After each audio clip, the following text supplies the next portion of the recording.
Monsieur le Président, mes chers collègues, ce n'est pas le contrat du siècle. C'est des mots que le Président aurait pu reprendre lui-même, j'imagine. Alors il faut avoir conscience qu'avec les chiffres que nous évoquons, avec les nombres, pardonnez-moi, ça ne dit pas grand-chose à nos concitoyens. Néanmoins, j'entends toutes les réserves qui sont les vôtres, Monsieur le Président, et j'entends également votre conclusion, il faut signer. Quelques remarques. La première, c'est une question de méthode, vous le savez, notre groupe vous le dit depuis le début, ce grand traité entre la Bretagne et la France, dirait Marc Le Fur, est un moment important pour lequel vous auriez pu obtenir le mandat de votre Assemblée, et ce mandat vous aurait donné un poids politique qui aurait été peut-être différent. Vous avez fait un choix dans la complexité de l'évolution de la position de l'État, ça je l'entends très volontiers. Vous avez fait le choix de consulter de façon prioritaire la CTAP, et de n'arriver finalement devant votre Assemblée qu'un peu tardivement, je le regrette. À plusieurs reprises, nous avons souhaité que se constitue un groupe de travail pour travailler le dossier. Finalement, notre collègue Stéphane Perrin l'a constitué à quelques semaines des élections régionales. Et puis, nous avons réitéré notre demande.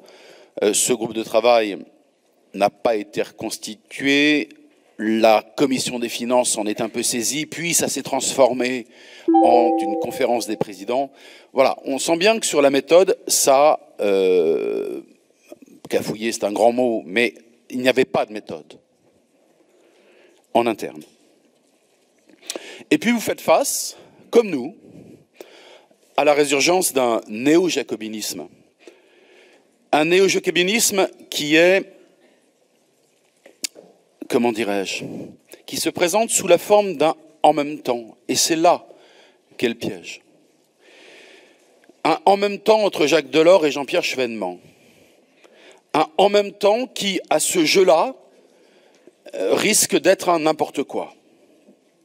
Un en même temps qui amène à détricoter l'esprit de la décentralisation, un en même temps qui nous amène à réduire la voilure de la participation de l'État en proportion de celle de la région, un en même temps qui est ambigu entre le plan de relance et notre ami Bernard Marbeuf en a parlé, on a fait la promotion dans le rôle de la défense du gouvernement.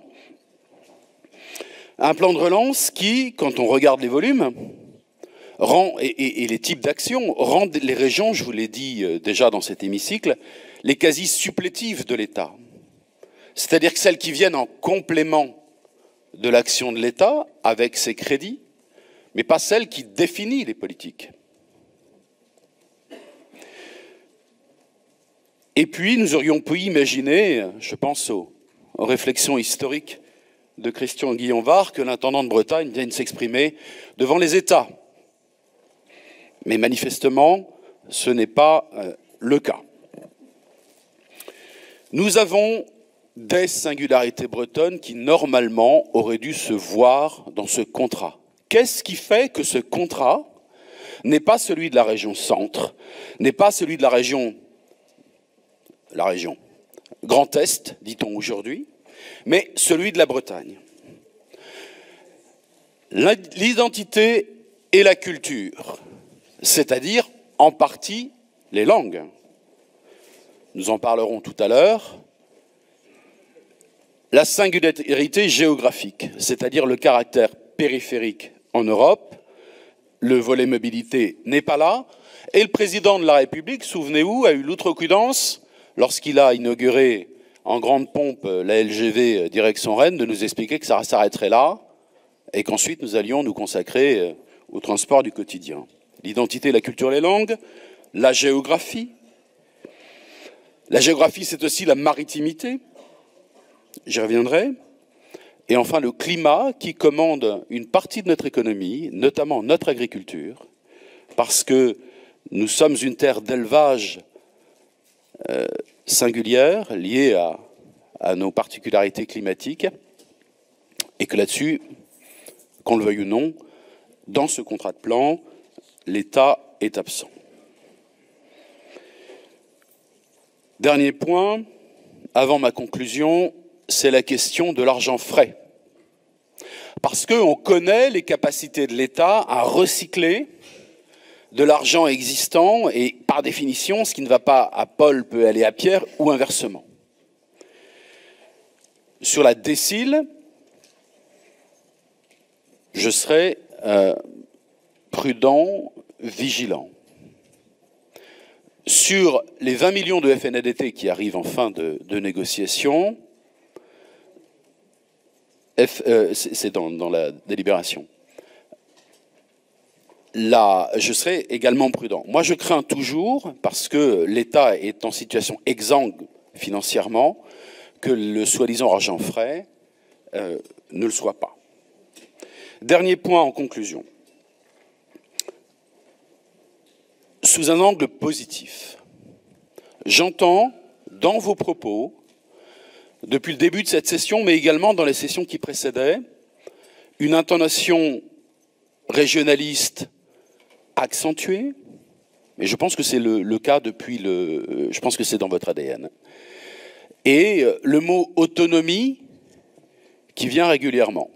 Je me réjouis que sur d'autres bancs, y compris les nôtres d'ailleurs, depuis au minimum 2015, le mot régionaliste figure dans le nom de notre groupe.